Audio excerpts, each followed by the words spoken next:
بسم اللہ الرحمن الرحیم۔ السلام علیکم خواتین و حضرات۔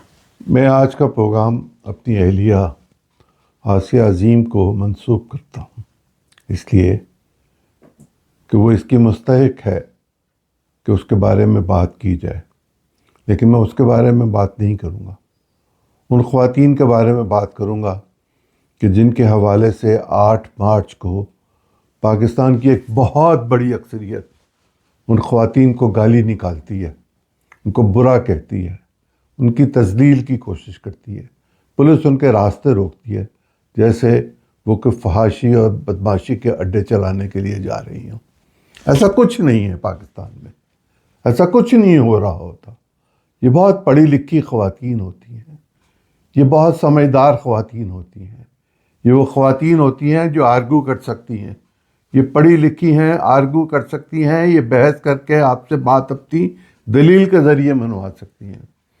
116 سال پہلے امریکہ ہم سے کتنا بدتر تھا، اس کا آپ یقین نہیں کر سکتے، تصور نہیں کر سکتے، خیال نہیں کر سکتے۔ امیجن کرنے کی کوشش کریں کہ 116 سال پہلے تقریباً 1500 خواتین نے نیو یارک شہر میں، جس کو اب دنیا کا بہت بڑا شہر ہے، جس کے بارے میں بہت بات کی جاتی ہے، ساری دنیا وہاں جانا چاہتی ہے، لیکن اس کا حال کیا تھا؟ بد تہذیبی کی انتہا تھی، بد اخلاقی کی انتہا تھی، ظلم اور بربریت کی انتہا تھی اس شہر میں۔ وہاں 1500 خواتین جانے کیسے اکٹھی ہوئیں، کتنی مشقت کر کے 116 سال پہلے 116 سال پہلے کی بات کر رہا ہوں۔ اور وہ کیا کہہ رہی تھیں؟ وہ اکٹھی ہو کے 3 باتیں کہہ رہی تھیں، اور وہ پہلی بات یہ کہہ رہی تھیں کہ ہمیں جو اجرت دی جاتی ہے کام کی، وہ مرد کے برابر دی جائے، یا ہمارے کام کے حساب سے دی جائے۔ ہمیں آپ کم اجرت پر ملازم رکھتے ہیں، ہم اتنا ہی کام کرتی ہیں جتنا عام مرد کام کرتا ہے، لیکن ہماری اجرت کیوں کم ہے؟ ابھی بھی دنیا میں بشمول امریکہ کے ایسی کمپنیز موجود ہیں جو مہذب ترین ہونے کے باوجود، یہ ڈکلیئر کرنے کے باوجود، یہ کلیم کرنے کے باوجود کہ ہم مہذب ترین دنیا کا حصہ ہیں، خواتین کو تنخواہ اتنی نہیں دیتے جتنی مرد کو دی جاتی ہے۔ ان سے کام وہی لیے جاتے ہیں لیکن تنخواہ وہ نہیں دی جاتی۔ ان 116 سال پہلے خواتین کا دوسرا مطالبہ تھا کہ ہمارے جو ورکنگ آورز ہیں، جس میں ہم کام کر رہی ہوتی ہیں، اس کو فکس کیا جائے۔ اگر آپ مرد سے 8 گھنٹے کام لیتے ہیں تو ہم سے بھی 8 گھنٹے کام لیں۔ اگر آپ اس کو 1 گھنٹہ وقفہ دیتے ہیں کھانا کھانے کا تو ہمیں بھی دیا جائے۔ یہ کوئی غیر انسانی مطالبات نہیں تھے، مشقت کر رہے تھے نا، اور وہ پیسے جو ان کو دیے جا رہے تھے وہ کم تھے، اور ان سے محنت زیادہ لی جا رہی تھی۔ اور تیسری بات وہ یہ کہہ رہی تھی کہ ہمیں ملک کے نظام میں ووٹ کا حق دیا جائے۔ پاکستان میں بھی آج بھی یہ معاملہ موجود ہے کہ ہم عورتوں کو ڈک دیتے ہیں کہ تمہیں ووٹ نہیں ڈالنے کے لیے جانے دینا، جرگہ بٹھا دیتے ہیں، جرگہ فیصلہ کر دیتا ہے۔ یہ تو بھلا ہو اس شخص کا جو بظاہر ڈکٹیٹر تھا، آمر تھا، جس کو موت کی سزا سنائی گئی، جس کو غدار کہا گیا۔ اس نے پاکستان کی عورتوں کو قومی اسمبلی میں 60 سیٹیں دی۔ خاتون وزیر اعظم نے نہیں دی تھی، مردوں نے نہیں دی تھی، ایک ڈکٹیٹر نے دی 60 سیٹیں، جن پر آج بھی جھگڑا پڑا ہوا ہے کہ کس کی ہیں۔ جس کی ہیں اس کو دے دیں۔ میں بات صرف 8 مارچ کی کرنا چاہتا ہوں۔ اس ایوان میں جس کی میں بات کر رہا ہوں، میری اہلیہ اس کی رکن رہی۔ وہ بنیادی طور پر گرافک ڈیزائنر تھی، پنجاب یونیورسٹی سے گولڈ میڈلسٹ تھی، پڑھاتی تھی۔ میں نے اس بیچاری کو خراب کر دیا، میں نے اس کو پالیٹکس میں ڈال دیا، لیکن اس نے پالیٹکس میں وہ کام کیا جو بہت کم خواتین کر سکتی ہیں۔ اس نے کالج بنوائے بچیوں کے، اسکول بنوائے، میٹرنٹی ہومز بنوائے، ہاسپٹل بنوائے، سڑکیں گلیاں بنوائیں، سینکڑوں ہزاروں گھروں کو گیس دی۔ وہ یہ سب کام اس لیے کر رہی تھی کہ وومن امپاورمنٹ ہونی چاہیے۔ تعلیم ہونی چاہیے، تہذیب ہونی چاہیے. اگر بچی کو پڑھا دیا جائے تو نسل پڑھ جائے گی. میں اس خاتون کو جس کی کتاب میری نظر سے گزری، میں نہیں جانتا وہ کون ہے، قطعاً نہیں جانتا. پتہ کروں گا اب، اور پتہ کروں گا وجاہت مسعود صاحب سے جن کا اس کتاب میں ذکر ہے. یہ کون ہے نوشی بٹ صاحبہ؟ آنکھیں کھول دینے والی کتاب لکھی. اور وہ لوگ جو ناقدین ہیں انہیں چاہیے کہ اس کتاب کو ضرور پڑھیں. کتاب یہاں میرے پاس موجود ہے. یہ ہے ہمارے جسم تمہاری مرضی. یہ ضرور پڑھیں، آنکھیں کھل جائیں گی کہ کیا ہوتا ہے.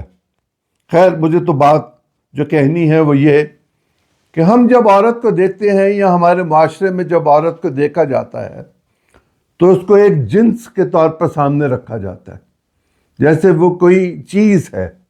وہ ماں نہیں ہے، وہ بیٹی نہیں ہے، وہ بہن نہیں ہے، وہ بیوی نہیں ہے، وہ بھابھی نہیں ہے، وہ دیورانی نہیں ہے، وہ نند نہیں ہے. وہ ایک استعمال کی چیز ہے. اس سے زیادہ گندی ذہنیت اور کیا ہو سکتی ہے کہ وہ خاتون جس کو اللہ نے چادر کا لفظ دے دیا، جس کے لیے جو عزت اور آبرو کی نشانی بن گئی، جو زندگی کی ساتھی بن گئی، جو شریک حیات بن گئی، جس کا مقام درجہ بہت بلند کر دیا، جس کے قدموں میں جنت دے دی گئی، اس کو ہم ایک استعمال کی چیز سمجھتے ہیں. اور یہ سمجھانے والے کون ہیں؟ یہ وہ جاہل ہیں جو صرف جاہل ہیں، جن کے پاس کچھ نہیں ہے. پاکستان کا کون سا شہر ایسا ہے جس میں زنا بالجبر نہیں ہو رہا، جس میں ریپ نہیں ہو رہا، جس میں ان کے ساتھ زیادتی نہیں ہو رہی، جس میں ان کو آواز اٹھانے کی اجازت نہیں دی جاتی، پولیس ان کے مقدمات درج نہیں کرنا چاہتی، اور پھر پولیس کے بڑے افسر کہتے ہیں کہ شوہر کی مرضی کے بغیر گھر سے نکل آئی تھی. میں اور میری اہلیہ کئی سال پہلے ہم زیورخ کے ایک ریسٹورنٹ پر، اس رات صبح ہماری فلائٹ تھی 6 بجے، تو ہم 3:30 بجے کے قریب ایک ریسٹورنٹ پہ بیٹھے، گلی میں اسٹیشن کے پاس بیٹھے ہوئے تھے. تو ایک خاتون وہاں سے گزری. تو میں نے آسیہ سے کہا کہ پاکستان میں کیا یہ ممکن ہے؟ ایسا ہو سکتا ہے؟ اور اس کے پیچھے کوئی لفنگا نہیں لگا ہوا. 3:30 بجے صبح اکیلی خاتون. اور ہمیں تو یہ کہا گیا تھا کہ سونا اچھالتی ہوئی خاتون گزر جائے گی اور اس کو سوسائٹی میں کوئی نہیں چھیڑ سکے گا.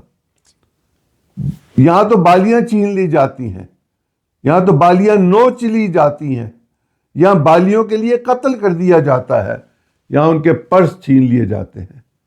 ایک خاتون جو گلی میں پیدل چل رہی ہو، اس کے پرس میں کتنے پیسے ہوں گے؟ 2-4 ہزار روپے ہوں گے، اور کیا ہوگا؟ لیکن میں اس سے آگے جانا چاہتا ہوں. میں یہ کہنا چاہتا ہوں کہ جب یہ عورت مارچ کی بات آتی ہے تو پہلے تو اس کو جنس کے طور پر، 2 طرح کی جنس کے طور پر، ایک سیکسول حوالوں سے اور ایک چیز کے حوالے سے دیکھا جاتا ہے. پھر یہ سمجھا جاتا ہے کہ یہ معاشرے میں بے حیائی پھیلانے آ گئی ہیں. پھر یہ سمجھا جاتا ہے اور کہا جاتا ہے کہ یہ مادر پدر آزادی مانگ رہی ہیں. اگر مادر پدر آزادی مانگ بھی رہی ہوں تو کوئی شرم و حیا کا دائرہ ہوگا نا. وہ درس، وہ تعلیم، وہ قرآن، وہ حدیث جو ہم پڑھاتے ہیں اپنے گھروں میں اور درس گاہوں میں، اس میں ہم یہ کچھ سکھاتے ہیں. ہم اس میں پردہ سکھاتے ہیں، ہم اس میں حیا سکھاتے ہیں، ہم اس میں عزت اور آبرو سکھاتے ہیں، ہم اس میں یہ سکھاتے ہیں کہ اپنی حفاظت کیسے کرنی ہے. اور ساتھ ہم یہ بھی کہتے ہیں کہ اپنی آنکھیں نیچی رکھو، مت دیکھو، اور اگر بہت دیکھنے کو دل چاہے تو گھر چلے جاؤ، وہاں تمہاری بیوی تمہارا انتظار کرتی ہے. لیکن کون ہے معاشرے میں ایسا شخص جو ایسا کرنے کے لیے تیار ہے یا کر رہا ہے؟ مجھے تو نہیں نظر آتے. اگر کسی کو نظر آتے ہوں تو میری اصلاح کر دے. پھر یہ کہا جاتا ہے کہ یہ معاشرے میں سب سے زیادہ خرابی کرتی ہیں اپنی لباس کی وجہ سے. بتائیے اس بچی نے جو لباس پہنا ہوا تھا اچھرے کے بازار میں، وہ کون سی خرابی کر رہا تھا معاشرے میں؟ وہ تو مثال بن گئی، وہ تو پوری دنیا کے لیے ہم نے مثال بنا دی۔ ایک لباس ہے جو اس نے سر سے پاؤں تک پہنا ہوا ہے، اور ہم نے اس پر بھی الزام لگا دیا۔ ہمارے ملک کا تو پرائم منسٹر یہ کہتا تھا کہ انہوں نے ایسے کپڑے کیوں پہنے ہوئے تھے۔ یہ کام انڈیا میں تو کہا جا سکتا ہے، وہاں تو چلتی بس میں یہ کام ہو سکتا ہے کہ جبر بھی کیا جائے، زیادتی بھی کی جائے، اور مار بھی دیا جائے، گاڑی سے نیچے پھینک دیا جائے۔ لیکن ہمارے موٹر وے پر یہ کام ہو، لعنت ہے ان لوگوں پر جو اس بات کے ذمہ دار ہیں کہ ان کاموں کو روکیں، اور اس معاشرے پر لعنت ہے کہ جس کے ہم فرد ہیں کہ ہم ان چیزوں کی پرواہ نہیں کرتے۔ کہاں گیا وہ مقدمہ؟ کیا کسی کو پھانسی ہوئی؟ کیا کسی کو قید ہوئی؟ کیا کسی کو جرمانہ ہوا؟ معافی ہو جاتی ہے۔ کہاں ہے وہ زینب کا کیس، قصور والا؟ اور اس طرح بے شمار کیس۔ معافی چاہتا ہوں، غصہ ہے مجھے اس بات پر۔ میں یہ کہنا چاہتا ہوں آپ سے کہ ہم خاتون کو جنس کے طور پر نہیں، انسان کے طور پر دیکھنا شروع کریں۔ اور اگر ہم انسان کے طور پر دیکھیں گے تو پھر ہم چلتی ایک 60 سالہ 70 سالہ عورت کو پیچھے نگاہ موڑ کر نہیں دیکھیں گے، پھر ہم اپنی نظر نیچی کر کے جائیں گے۔ باہر کی دنیا، جس کو ہم بے حیا دنیا کہتے ہیں، وہاں کوئی مرد کسی عورت کو ہاتھ تو لگا کے دکھائے، نانی کا دودھ یاد دلا دیں گے، وہ جیل میں رکھ دیں گے، وہ اس بری طرح سزا دیں گے کہ کبھی یاد بھی نہیں آئے گا اس کو کہ میں کون ہوں۔ ہونا تو یہاں چاہیے تھا کہ یہاں یہ سب کچھ ہوتا اور یہاں عورت کے ساتھ زیادتی نہ ہوتی، لیکن ہم تو سب سے زیادہ اس کے ساتھ زیادتی کرتے ہیں۔ ذرا غور کر کے دیکھیے، کیا ہم وراثت دیتے ہیں؟ نہیں، ہم وراثت نہیں دیتے۔ ہم یہ کہتے ہیں بھائیوں سے تعلق رکھنا ہے تو جائیداد بھائیوں کے نام پر لکھ دو۔ یہ جو حق مہر ہے، یہ تو شادی کرنے والوں کے درمیان ایک معاہدہ ہے۔ یہ میں یا میرا کوئی عزیز بیٹھ کے اپنی مرضی سے اپنی بیٹی کا حق مہر طے نہیں کر سکتا۔ یہ اس کا حق ہے کہ جس کی شادی ہو رہی ہے میرے نزدیک، کہ وہ طے کرے۔ اور کیا ہم نے اس کی زندگی حرام کی ہو، اجیرن کی ہو، مار پیٹ کر رہے ہو، ظلم کر رہے ہو، خوراک نہ دے رہے ہو، دوا نہ دے رہے ہو، وہ خلا مانگے تو کیا ہم باعزت طریقے سے اس کو خلا دینے کے لیے تیار ہیں؟ اور فرض کیجئے کہ وہ عدالت کے ذریعے خلا لے لے، تو کیا بچوں کی پرورش کے پیسے دینے کے لیے تیار ہے؟ ہم جھوٹے سرٹیفکیٹ جمع کرا دیتے ہیں، میں بے روزگار ہوں، میری تنخواہ اتنی کم ہے، میرے پاس بینک بیلنس نہیں ہے، میں تو غریب آدمی ہوں، میرے پاس تو جائیداد نہیں ہے۔ اپنے ہی پیدا کیے ہوئے بچوں کو پرورش دینے کے لیے، ان کی تعلیم کے لیے، ان کی زندگی کے لیے، ان کی تربیت کے لیے ہم خاتون کو سزا دینا چاہتے ہیں کہ چونکہ میں برا تھا اور تم مجھ سے چلی گئی، لو اب میرے برے ہونے کی سزا مجھ سے مزید دے لو۔ اور کورٹس کیا کرتی ہیں؟ بچوں کو تو ملنے نہیں دیا جاتا۔ وہ والدین جو بچے چھین کر لے جاتے ہیں، ان کو واپس لینے کے لیے مطلب قانون نے طے کر دیا ہوا ہے، ایک ایج طے کر دی گئی ہوئی ہے، لیکن ہم یہ کہتے ہیں کہ نہیں، میں زور آور ہوں، میں یہ نہیں ہونے دوں گا۔ ہماری عدالتوں کو بھی سوچنا چاہیے۔ آج چیف جسٹس نے کہا کہ 50% جج خواتین ہونی چاہیے، بالکل ہونی چاہیے۔ میری ایک ہی صاحبزادی ہے، اس نے لا کیا ہوا ہے، وہ فیملی لاز کا کام کرتی تھی، اور اس نے جو کچھ دیکھا، جو کچھ سنا، جو کچھ بتایا گیا، جو عدالتوں میں اس نے دیکھا، جو اس نے ہم سے شیئر کیا، الامان الحفیظ ہے۔ کس قدر ظلم ہے، کتنی ذلت کی جاتی ہے، کتنی رسوائی کی جاتی ہے۔ توبہ ہے، یہ جو نوشی بٹ خاتون ہے، میں سے ریکویسٹ کروں گا کہ یہ کبھی عدالت میں بھی جا کے دیکھیں، فیملی کورٹ میں، کہ کیا ہوتا ہے۔ کشور ناہید کو چاہیے کہ وہ جائیں اور جا کے دیکھیں کہ کورٹس میں کیا ہوتا ہے، فیملی کورٹس میں کیا ہوتا ہے، کس طرح بچے بلک رہے ہوتے ہیں، کس طرح ان کو سارا سارا دن ذلیل کیا جاتا ہے، وہ دفتر کے بینچ پہ سو جاتے ہیں وہاں چھوٹے چھوٹے بچے۔ لیکن ہم کیا ہیں؟ ہم تو اس بارے میں کوئی فکر ہی نہیں کرنا چاہتے۔ ہمارے ہاں اب بھی بیٹی کی پیدائش ہو تو سوگ میں چلے جاتے ہیں، ہم بہو کو تانا دیتے ہیں۔ بھائی، خاتون کا کوئی تعلق نہیں ہے جنس کے طے ہونے میں، کہ بچی ہوگی کہ بچہ ہوگا۔ یہ مرد ہے جس کو اللہ نے یہ طاقت دے رکھی ہوئی ہے، جو ڈٹرمن کرتا ہے، عورت ڈٹرمن نہیں کرتی۔ لہذا اپنے لیے شرمندہ ہو، اپنے لیے فخر کرو۔ تو بیٹے کیا دے دیتے ہیں؟ جو بیٹے دیتے ہیں، بیٹیاں تو اس سے بہت زیادہ پیار دیتی ہیں، بیٹیاں تو کیئرنگ ہوتی ہیں۔ اور اس بیٹی کو جب آپ رخصت کرتے ہیں تو اس کو رخصت کرتے ہوئے ہم یہ کہتے ہیں کہ بیٹا جو ہوگا اس کو برداشت کر لینا۔ وہ کوئی گائے بھینس ہے؟ وہ کوئی مجھ ہے؟ کوئی بکری ہے؟ وہ انسان ہے، اس کو انسان کی طرح ٹریٹ کرنا چاہیے۔ ہمیں بند کرنا چاہیے یہ سلسلہ۔ اور یہ جو غیرت کے نام پر قتل ہے، یہ صرف اس لیے ہے کہ وہ یہ کہہ دے کہ میں الف ب جیم دال میں سے ان میں سے کسی سے شادی نہیں کرنا چاہتی، کسی اور سے کر دیں، اور ماں باپ کے مقاصد کچھ اور ہوں، بھائی کو جائیداد چاہیے ہو تو وہ قتل کر دیں اور کہ غیرت کے نام پہ قتل کر دیا۔ یہ کیا کاروکاری؟ یہ بند ہونا چاہیے۔ یہ قانونی طور پر بند ہے، عملی طور پر بند نہیں ہے۔ قرآن سے شادی کر دیں، ملاحظہ فرمائیں ذرا آپ، کیسے کر دیں بھائی قرآن سے شادی؟ قرآن مرد ہے کیا؟ نہیں ہو سکتا۔ بند کریں اس سلسلے کو۔ یہ جو پیری فقیری کے سلسلے میں عورتوں کی ذلت ہم کرتے پھر رہے ہیں، بند ہونی چاہیے یہ بالکل۔ میں یہ کہہ رہا تھا کہ آپ سے سوگ منایا جاتا ہے جب بیٹی پیدا ہوتی ہے۔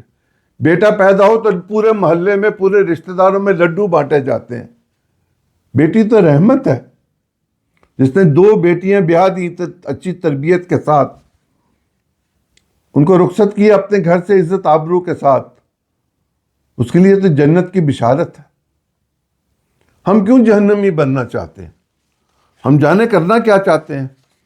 ہم تو بچیوں کو تعلیم نہیں دینا چاہتے کہ ان کو زبان لگ جائے گی۔ اگر ان کو زبان لگے گی تو وہ اپنا حق مانگیں گی، ان کو اپنا حق ملنا چاہیے، اور کسی کا کام نہیں ہے کہ ان کا حق چھینے۔ جب وہ تعلیم یافتہ ہوں گی، ان کے شعور اجاگر ہوں گے، ان کی سوچ کھلے گی، تو وہ معاشرے میں اچھائی برائی کا فیصلہ کر سکیں گی، وہ آنے والی نسل کی پرورش کر سکیں گی۔ صبح فجر سے پہلے اٹھ کر اور رات کو عشاء کے بعد آدھی رات تک جاگنے والی عورت دیہاتوں کی، جو گائے بھینسوں کا بھی دھیان رکھتی ہے۔ یہ خطہ جس میں ہم رہتے ہیں، یہاں 5000 سال سے خاتون ورکنگ کنڈیشنز میں ہے۔ وہ گھر کا سارا کام کرنے کے ساتھ ساتھ کھیتوں میں بھی جاتی ہے، وہ کٹائی بھی کرتی ہے، وہ بوائی میں بھی ساتھ دیتی ہے، وہ مال سمیٹنے میں بھی ساتھ دیتی ہے، اور ہم یہ کہتے ہیں کام نہیں کرنے دینا۔ یہ تو ہم چاہتے ہیں کہ میری بہو ڈاکٹر ہو، لیکن جب وہ میری بہو بن جائے تو پھر میں کہتا ہوں نہیں، میں نے تو پریکٹس نہیں ہونے دینی۔ پریکٹس نہیں کرو گے تم، ایک تو اس کو تباہ کر رہے ہیں، دوسرا کسی کا حق مروا رہے ہیں۔ اگر آپ کو اچھی شکل صورت ہی چاہیے تو پھر آپ اچھی شکل صورت ڈھونڈیں، ڈاکٹر کیوں ڈھونڈ رہے ہیں؟ پاکستان کی خواتین دنیا کی خواتین میں سے کہیں کم نہیں ہیں، بالکل قطعاً کم نہیں ہیں۔ کون ہے ہماری خواتین؟ اس سے پہلے ایک اور بات کہہ دوں، ہم اپنی بچیوں کو کم خوراک دیتے ہیں۔ خواتین کو تو، بچیوں کو تو زیادہ خوراک کی ضرورت ہوتی ہے۔ ہم یہ کہتے ہیں انڈا نہ کھاؤ۔ انڈے کا کیا تعلق ہے بھائی؟ کیوں نہ کھاؤ؟ طاقت تو جسم میں چاہیے، اور جس خاتون نے اپنے جسم سے بچہ پیدا کرنا ہے اگر وہ نحیف ہوگی تو وہ تو ٹی بی کے ساتھ مر جائے گی. اس کو تو بہتر خوراک چاہیے، لیکن ہم تو شادی سے پہلے بھی اس کو خوراک کم دیتے ہیں، حالانکہ اس کو زیادہ دینی چاہیے. صرف یہی نہیں، ہم یہ کہتے ہیں کہ یہ میری مرضی کے مطابق میرے ساتھ مباشرت نہیں کر رہی. کیا وہ انسان نہیں ہے؟ کیا کسی وقت ایسا نہیں ہو سکتا کہ وہ بھی یہ چاہے کہ یہ اس وقت نہ ہو، یا وہ یہ چاہے کہ اس وقت ہو اور آپ انکار کر دیں؟ تو پھر کیا ہے؟ ہمیں اس بارے میں اب سوچنا چاہیے.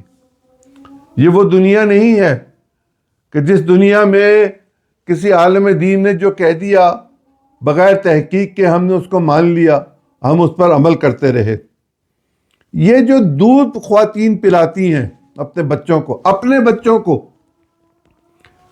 مرد سے وہ اس کا معاوضہ طلب کر سکتی ہیں، اور مرد پر فرض ہے کہ وہ اس معاوضے کو ادا کرے. ہم تو حق میں نہیں ادا کرتے. دودھ کے پیسے کہاں سے دیں گے؟ اور یہ جو نان نفقہ ہے، یہ نان نفقہ پکی ہوئی روٹی ہے. یہ خاتون نے چپاتی پکا کے نہیں دینی، یہ اس کا کام نہیں ہے. یہ اس کا کام نہیں ہے کہ وہ جوائنٹ فیملی میں رہے اور دیور کی بھی خدمت کرے، سسر کی بھی خدمت کرے، باقی سب کی بھی خدمت کرے. جو محرم رشتے ہیں وہ اپنی جگہ، جو محرم رشتے نہیں ہیں ان کی خدمت وہ کیسے کرے گی اور کیوں کرے گی؟ مجھے علماء حضرات سے ان سوالوں کے جواب چاہیے. نوشی تو پوچھ رہی ہے نا، خط لکھ رہی ہے لوگوں کے نام پر، اور اس کو کوئی جواب نہیں دے رہا. میں تو اس بات کو اٹھاتا رہوں گا. میں کچھ دن پہلے اپنی بچی کے لیے یہ کچھ کتابیں خریدنے کے لیے گیا تھا. ان میں سے ایک کتاب یہ بھی آئی تھی. اچھا ہوا میں نے یہ لے لی. اس کو پڑھیے گا، ذرا دیکھیں کہ ہم کہاں کہاں پہنچ چکے. کیا ہماری خواتین پارلیمنٹ میں نہیں ہیں؟ میں نے تو اپنی ماں کے علاوہ جس خاتون سے سب سے زیادہ سیکھا وہ سید عابدہ حسین ہے. وہ بہت قابل عورت ہے، میں نے تو ان سے بہت سیکھا. میرے لیے تو وہ ماں کا درجہ رکھتی ہیں. پاکستان کی پارلیمنٹ میں خواتین موجود ہیں. فوج میں جرنیل کے رینک تک پہنچ چکی ہوئی خواتین موجود ہیں. پائلٹ ہیں، فوجی پائلٹ ایئر فورس کی. ڈاکٹرز ہیں، انجینئرز ہیں، فیڈرل سیکرٹریز ہیں. فیڈرل سیکرٹریز ہیں 22ویں گریڈ کی. پولیس آفیسرز ہیں، استاد ہیں، ڈیزائنرز ہیں، آرکیٹیکٹ ہیں، وکیل ہیں. ہاں، عالم دین بھی ہیں. وہ بھی ایک بڑا کام کر رہی ہیں معاشرے میں سدھار کے لیے. لیکن بہت ساری ایسی ہیں جو سینسٹیو ایشوز پر بات نہیں کرتی، خاموش رہتی. کب تک ہم بند رکھیں گے دروازوں کو؟ یہ 2000 سے جب سوشل میڈیا کے ذریعے دروازے کھلنے شروع ہوئے اور ہم نے ان کو بند کرنے کی کوشش اب تک کر رہے ہیں، آج بھی کر رہے ہیں، اس وقت بھی کر رہے ہیں. جب یہ دھکے کے ساتھ کھل جائے گا نا تو پھر بے حیائی پھیلے گی. ابھی ہم روک سکتے ہیں، ابھی ہمارے پاس وقت ہے. یہ دیکھ لیجئے جو 2024 کے الیکشنز میں ہوا، یہ اسی سوشل میڈیا کے ذریعے ہوا. کہیں کسی کو اجازت نہیں تھی، جبر تھا، استحصال تھا، ظلم تھا. لیکن یہ چھوٹا سا فون، یہ پورا ٹی وی ہے، یہ پورا ریڈیو ہے، یہ پوری دنیا اس میں سموئی ہوئی ہے. صرف بٹن دبانے کی بات ہے.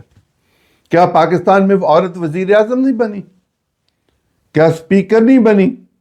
کیا ڈپٹی اسپیکر نہیں بنی؟ کیا ڈپٹی چیئر پرسن سینٹ نہیں بنی؟ کیا وزراء نہیں بنی؟ کیا اب وزیر اعلیٰ نہیں بن گئی؟ یہ سب کچھ اپنی جگہوں پر موجود ہے. ہماری آنکھیں طوطے کی طرح بند ہیں. آنکھیں کھولے حضرات، پیشتر اس کے. اور میں آپ سے عرض کر دوں، شہروں سے زیادہ دیہات کی زندگی میں سوشل میڈیا دیکھا جا رہا ہے۔ اگر ہم اپنی نوجوان نسل کو بچانا چاہتے ہیں تو ہمیں اپنے معاملات کو ٹھیک کر لینا چاہیے۔ اپنے آپ کو ٹھیک کریں گے، مثال بنیں گے تو ان کو مثال دے سکیں گے۔ ادروائز وہ ہمیں یہ کہیں گے کہ ہم نے ان کو بے راہ روی پر لگایا، کہ ہم نے ان کی ٹھیک تربیت نہیں کی تھی۔ اور جب میں اپنے بچے کی تربیت ہی نہیں کروں گا تو میں اس سے گلہ کیا کر سکوں گا؟ دعا گو ہوں میں آپ کے لیے، اپنے وطن کے لیے، اپنی بچیوں کے لیے، اور آفرین ہے ان خواتین پر کہ جو یہ کام کر رہی ہیں۔ اس کام نے مجبور کر دیا سراج الحق صاحب کو بھی کہ وہ بھی خواتین کے حوالے سے اس طرح کا اجتماع کریں اور اس میں آ کے اپنے خیالات کا اظہار کریں، ذہن کھولیں، سبھی کھولیں، قید کرنے کی کوشش نہ کریں۔ پردہ، حیا، حجاب اپنی جگہ، لیکن علم، گفتگو، دلیل اپنی جگہ۔ اللہ تعالیٰ آپ کا حامی و ناصر ہو اور ہم اچھی زندگی گزار سکیں۔